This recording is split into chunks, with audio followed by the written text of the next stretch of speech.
जय हिंद दोस्तों। आज अपन पढ़ने जा रहे हैं वर्ग माध्य मूल मान। परीक्षा में क्वेश्चन पहला यही आएगा कि वर्ग माध्य मूल मान किसे कहते हैं। तो वर्ग माध्य मान दोस्तों प्रत्यावर्ती धारा परिपथ में वोल्टा तथा धारा के वर्गों के माध्य का वर्गमूल मान ही वर्ग माध्य मूल मान कहलाता है। परीक्षा में स्पष्ट रूप से क्या क्वेश्चन आएगा दोस्तों, प्रत्यावर्ती धारा का वर्ग माध्य मूल मान किसे कहते हैं, इसका सूत्र ज्ञात कीजिए। तो अपनी डेफिनेशन क्या होगी दोस्तों, प्रत्यावर्ती धारा परिपथ में एक पूर्ण चक्र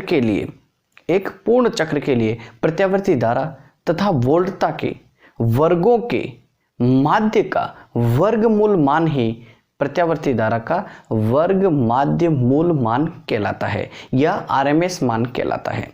अब दोस्तों जैसा ये लिख रखा है वैसा वैसा अपने को सोल्व करते जाना है। सबसे पहले तो क्या है, प्रत्यावर्ती धारा का वर्ग माध्य मूल मान ज्ञात करना है। तो प्रत्यावर्ती धारा को I लिखेंगे और क्या ज्ञात करना है, आरएमएस मान ज्ञात करना है। तो सबसे पहले क्या कहते हैं भाई, धारा का करना है तो धारा का, फिर क्या करना है, ये वर्ग कीजिए तो वर्ग कर देते हैं। फिर क्या कह रहा है ये दोस्तों, माध्य ज्ञात कीजिए। माध्य मतलब औसत ज्ञात करना है, AV औसत। फिर क्या कह रहा है, माध्य वर्गमूल ज्ञात कीजिए तो ये वर्गमूल। तो क्या हो गया, ये वर्ग माध्य मूल मान। मूल मान मतलब वर्गमूल लेना। तो सबसे पहले स्क्वायर किया अपन ने, फिर एवरेज लिया, फिर वर्गमूल ले लिया।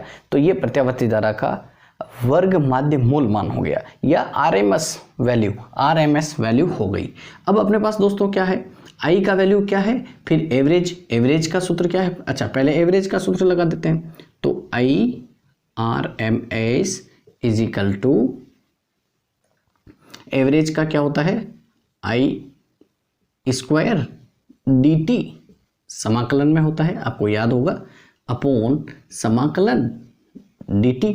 फिर क्या लेना है, वर्गमूल लेना है, ये लीजिए, ये वर्गमूल आपका। फिर अपने को क्या है, एक पूर्ण चक्र के लिए करना है। आपको पहले याद होगा पूर्ण चक्र क्या होता है, एक बार फिर से समझा देता हूं। जो प्रत्यावर्ती धारा होता है इसका मान तथा दिशा समय के साथ साथ धनात्मक होता रहता है, फिर ऋणात्मक होता है, फिर धनात्मक होता है, फिर ऋणात्मक, इस तरीके से। तो यहाँ 0 से यहाँ तक T/2 और यहाँ तक T। तो पूर्ण चक्र, ये प्रथम धनात्मक अर्धचक्र, ये प्रथम ऋणात्मक अर्धचक्र, पूरा मिला दें तो ये क्या हो गया है कि पूर्ण चक्र हो गया। तो अपने को करना है, किसके लिए करना है, 0 से T के लिए, पूर्ण चक्र के लिए 0 से T, ये भी 0 से T। आप सोच रहे होंगे कि ये I स्क्वायर DT और फिर अपॉन में समाकलन DT, ये क्या है दोस्तों, ये औसत मान का सूत्र है या फिर माध्य मान का सूत्र है। क्या है, IDT समाकलन IDT अपॉन समाकलन DT। इससे पहले के वीडियो में दोस्तों जो इंपॉर्टेंट क्वेश्चन बन रहे थे, क्या बन रहे थे, प्रत्यावर्ती धारा परिपथ में प्रत्यावर्ती धारा का औसत मान ज्ञात कीजिए। दोस्तों डिस्क्रिप्शन बॉक्स में इसका लिंक दे रखा है, आप आराम से देख सकते हैं दोनों वीडियो, पूर्ण चक्र के लिए भी, अर्ध चक्र के लिए। फिर इसका ये अब अपन ये पढ़ रहे हैं तो ये क्लियर हो जाएगा। अच्छा I का मान क्या है, I क्या है, प्रत्यावर्ती धारा का तात्क्षणिक मान है। I क्या है, प्रत्यावर्ती धारा का तात्क्षणिक मान, और उसका समीकरण होता है दोस्तों I is equal to IM sin omega T। I का मतलब प्रत्यावर्ती धारा, IM का मतलब प्रत्यावर्ती धारा का अधिकतम मान, और ओमेगा T दोस्तों क्या है, कला कोण। तो वैल्यू लिख देते हैं, IRMS। बहुत अच्छा शानदार सरल सा क्वेश्चन है, बस आपको ध्यान से करना है। क्या करना है, 0 से T और I की जगह पे IM sin ओमेगा T और फिर इसका स्क्वायर करना है और ये DT। देखिए सिर्फ I की जगह पे I का वैल्यू लिखा है और ऐसा कैसा बस अपॉन में DT लिख दिया है। ये समाकलन 0 से T और DT। अच्छा, इस अंडर रूट को इतना बड़ा लंबा खींचूंगा क्योंकि ये हो रहा है, तो मैं अब डायरेक्ट एक आपको सूत्र बताता हूँ, बड़ा अच्छा शानदार वाला सूत्र साइन। अच्छा मैं ये भी कर सकता हूँ, लेकिन एक बार एक सूत्र तो बता ही देता हूँ। एक सूत्र, समाकलन जो करते हैं, ये समाकलन का चित्र है और dx का समाकलन दोस्तों होता है x। dx का समाकलन क्या होता है x, तो dy का क्या होगा दोस्तों y, dz का समाकलन क्या होगा z, तो यहाँ पे अपने पास dt है, dt का समाकलन क्या होगा दोस्तों t ऑब्वियसली। ओके आगे चलते हैं, IRMS इजिकल टू, ये स्क्वायर इन सब के ऊपर लगा देते हैं, तो ये लगाया मैंने पहले अंडर रूट, फिर 0 से t, IM का भी स्क्वायर और साइन स्क्वायर ओमेगा t और dt। ओके और ये dt का समाकलन कर लिया है, क्या आया है t, लिमिट 0 से t। ठीक है दोस्तों, यहाँ तक क्लियर चल रहा है। बस स्टेप बाय स्टेप अपने को प्रोसेस जो है वो फॉलो करना है। बहुत एकदम इजी सा क्वेश्चन है और एग्जाम में आने के चांसेस भी ज़्यादा हैं। अच्छा, RMS जो मान है दोस्तों, ये ज्ञात करने का बेस्ट तरीका है और इनको आभासी मान भी बोलते हैं। क्या बोलते हैं? प्रत्यावर्ती धारा का आभासी मान ज्ञात कीजिए, तब भी यही है, RMS ही है या फिर वर्ग माध्य मूल्य मान ही है।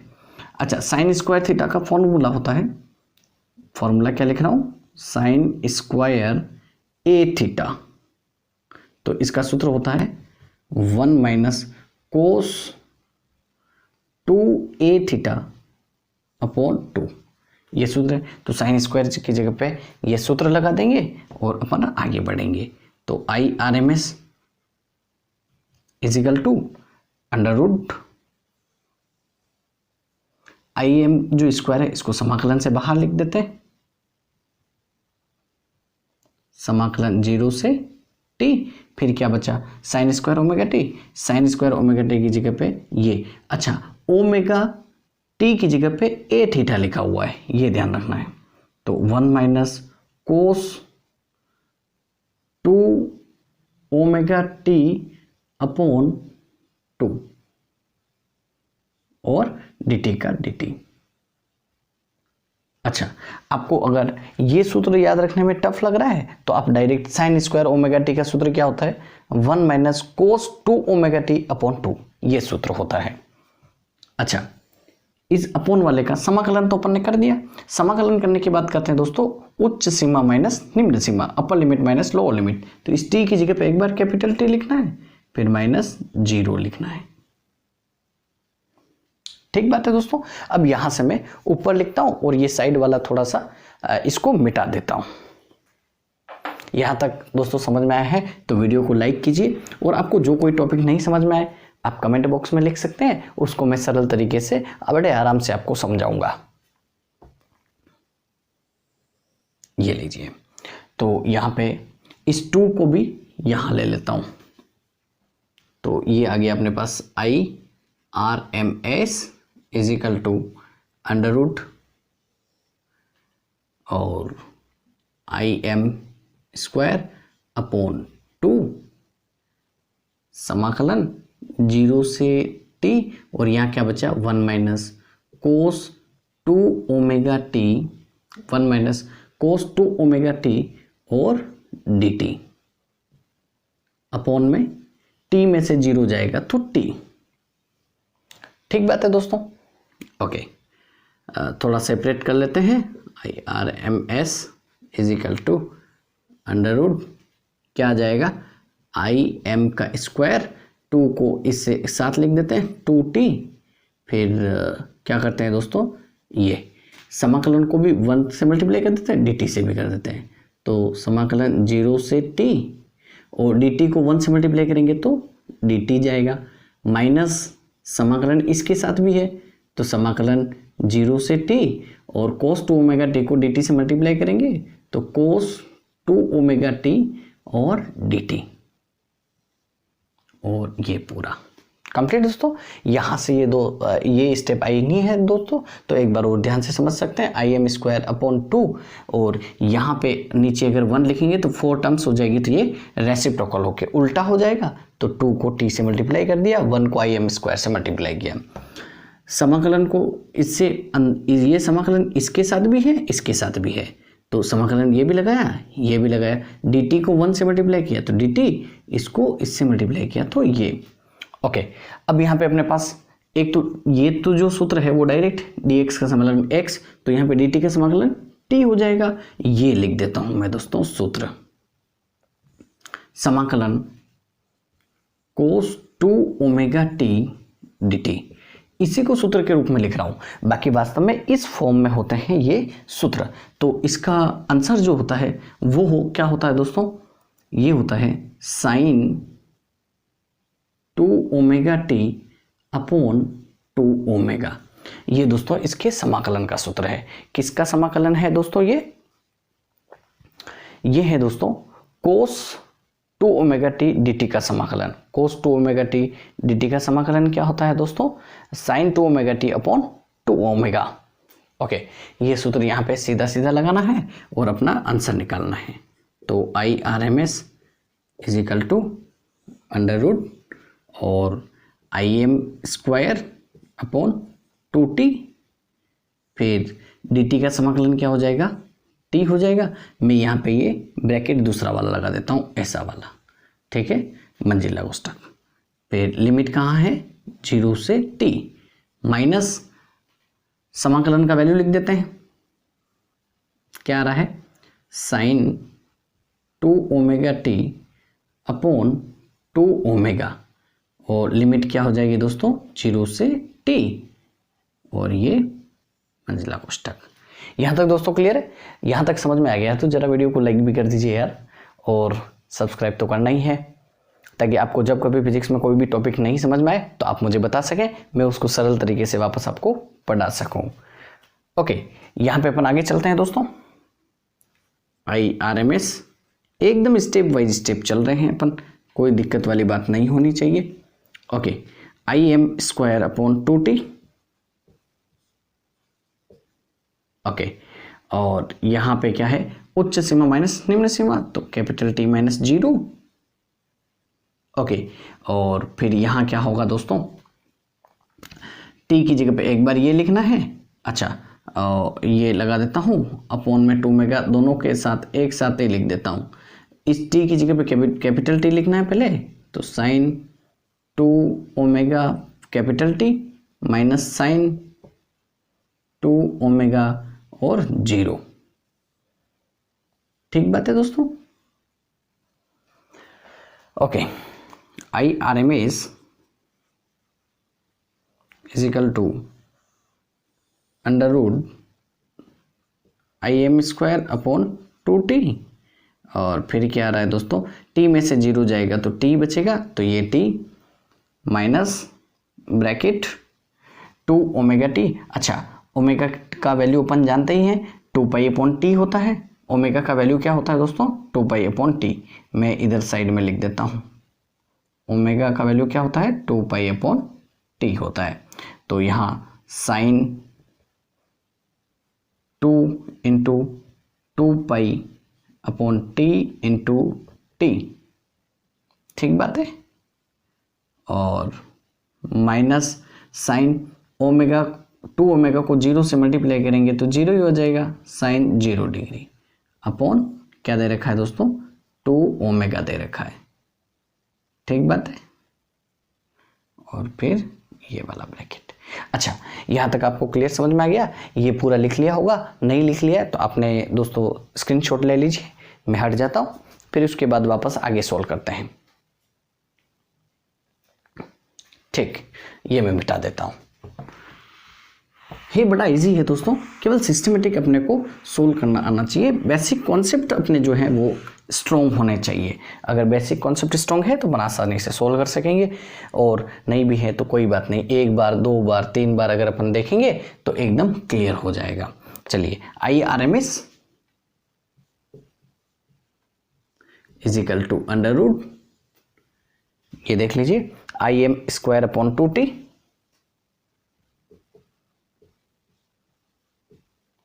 फिर क्या है दोस्तों, t माइनस, अच्छा यहाँ पे इसको सोल्व कर सकते हैं, t से तो t कैंसिल हो जाएगा, 2 को 2 से मल्टीप्लाई करेंगे तो 4 पाई हो जाएगा, तो ये आ जाएगा साइन 4 पाई माइनस, अच्छा साइन 0 डिग्री का वैल्यू कितना होता है दोस्तों, 0 ही होता है, 0 अपॉन क्या हो जाएगा दोस्तों, 2 ओमेगा,